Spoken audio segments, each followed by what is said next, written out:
Hello, my friends, hello, and welcome once again to Stately Von Manor, where Roger and I have returned. Roger's wondering why he's working on Tuesday. I know. Roger's like, I should be eating corpses right now. Why am I making a video? Sorry, Roger. People don't watch these videos for me. Every time you're not in a video, people are like, where's Roger? Where's Roger? So, yeah, you have to be in every video, whether either of us like it or not. So, yeah, that's why Roger's here. So you'll watch. But the video I'm doing today was not a video I was expecting to do, but I was kind of inspired to do it by a video I saw yesterday by CriminOlly. So it's kind of a response video to CriminOlly's video because he did a video yesterday called Why I Don't Like Sci-Fi and Fantasy.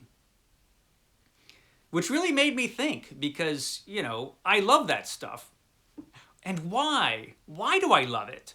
Why do I love science fiction and fantasy? First of all, I'm going to call it SF and fantasy in the description so that the Outlaw Bookseller won't, hunt me down and destroy me with his ray gun that he obviously possesses. I'm sure he has one. The Outlaw Bookseller, the great booktuber who wrote this fantastic book. This is 100 must-read science fiction novels, and this is really good. This is a really good book. So, I do recommend it. But the Outlaw Bookseller doesn't like it when you use the term sci-fi. So I won't. I will use the correct phrasing so I am not obliterated by advanced scientific methods. So, why do I love SF and fantasy? First of all, they're not the same thing. They're different things to me.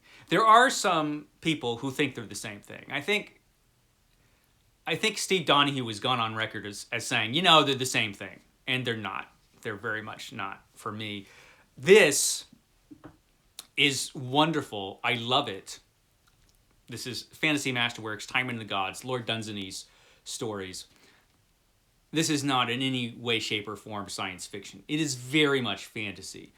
The most obvious difference between science fiction and fantasy is magic, right? If there's magic involved in any way, it's a fantasy story. It's not science fiction. Science fiction has to at least have the possibility of existing in a real world.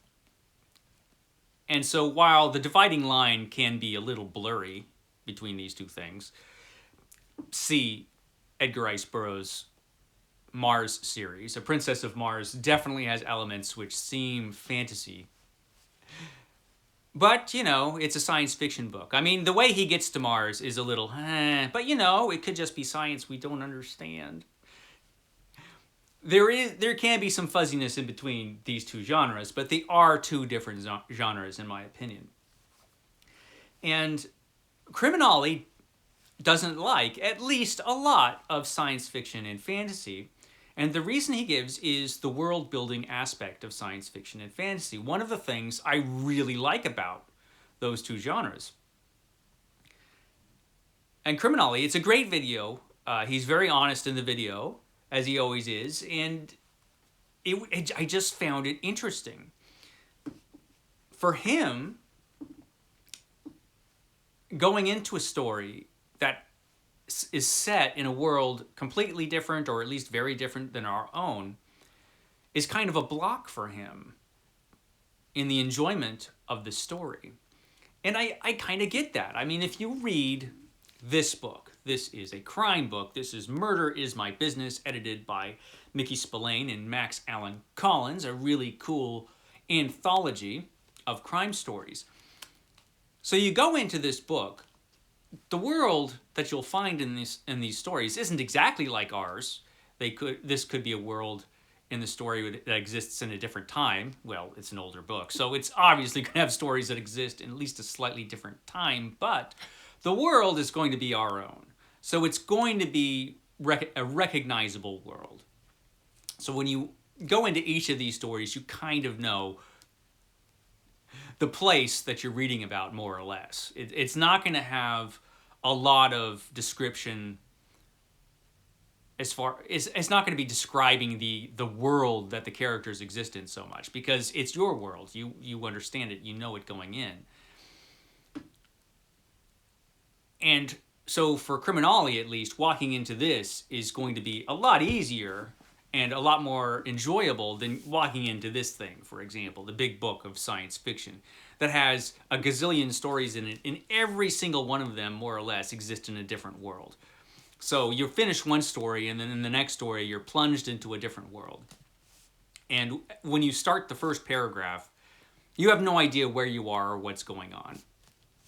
What is this place? And sometimes it takes a page or two or more to figure out, okay, how does this world work? Where are we in this world? What's going on? It takes a while to get acclimated to a world in science fiction. It could be our world, and it'll just have some science fiction elements to it. Like, it could be our world, but it's being invaded by aliens. Or it could be a world on another planet inhabited by aliens, and you have to figure it all out and learn their customs and, what's on this world and how this world works. So there could be, there's some extra work involved, I suppose, reading science fiction. I will just, for the purposes of this video, I'm just going to hold up the greatest reference book ever written. This is the Science Fiction Encyclopedia. I'll just hold this up. And so I understand what CriminOlly is saying. It's just funny because for a lot of us as readers, we like that stuff, or we love that stuff. We love being plunged into a different world when we pick up a book. And the worlds of science fiction and fantasy, like I say, are very different. There are a lot of people that love science fiction who will not love fantasy, and vice versa, There are a lot of readers of fantasy that love the very fantastic elements, the magic or the magic systems and that kind of thing.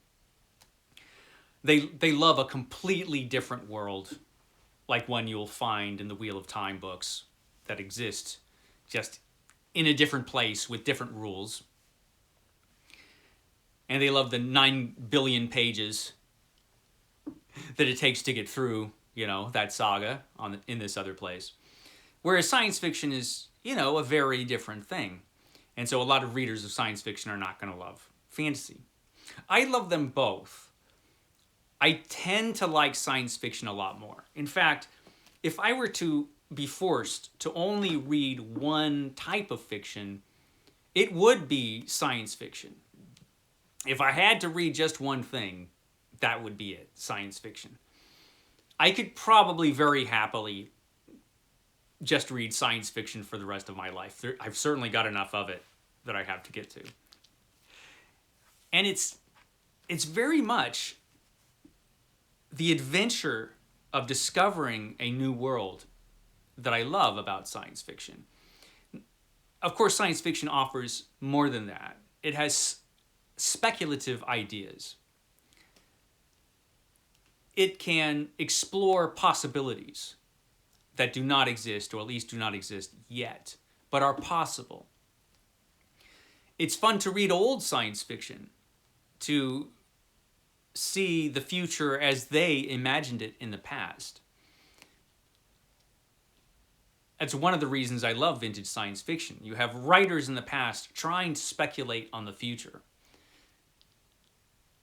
and creating worlds that do not exist and will never exist, but are interesting and could be possible if things had gone differently.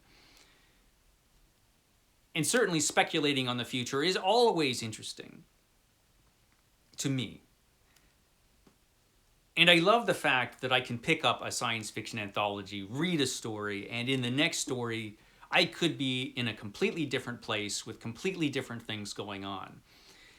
And when you read a short story in particular, you're kind of learning on the run what's going on in the story. You're figuring out what's going on as the story goes along. If it's a shorter story, you tend to do it more quickly. You kind of have to. But for me, that's part of the pleasure of the thing.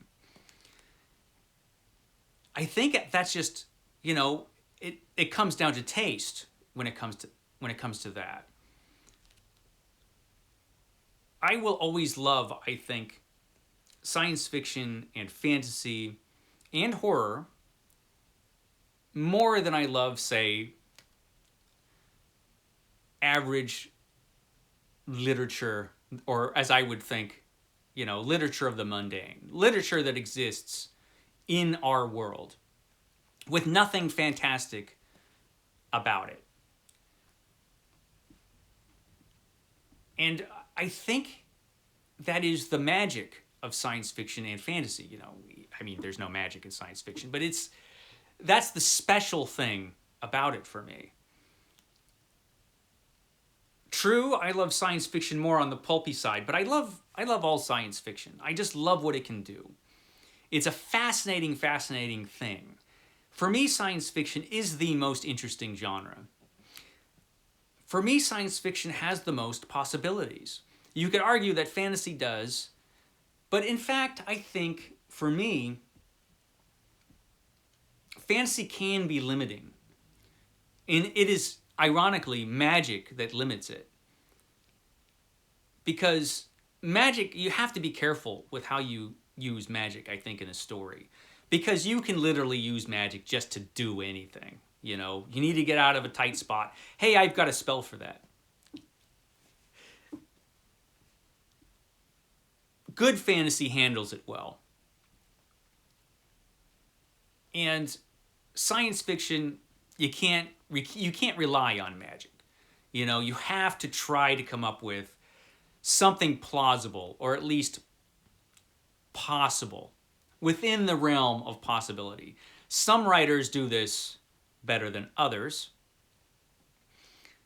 And in science fiction, you can use science fiction to explore possibilities in a more or less plausible way.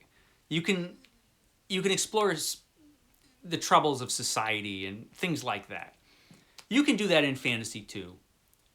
But for me, science fiction, it just tends to work better for a lot of the types of stories you'll find in science fiction. Which is not to say I don't, love fantasy a whole lot. I really do. I love Elric, of course. Lord of the Rings, love it. Science fiction I love most of all. And it's just funny. The world building, the exploring different worlds, different cultures, different societies, different possibilities. The infinite range that you will find in different science fiction stories. I love that stuff. That's why I love that stuff. Science fiction. Love it. I guess I'll shut up now. I'm not even supposed to be talking on a Tuesday. I know, Roger. Sorry. I will catch you next time.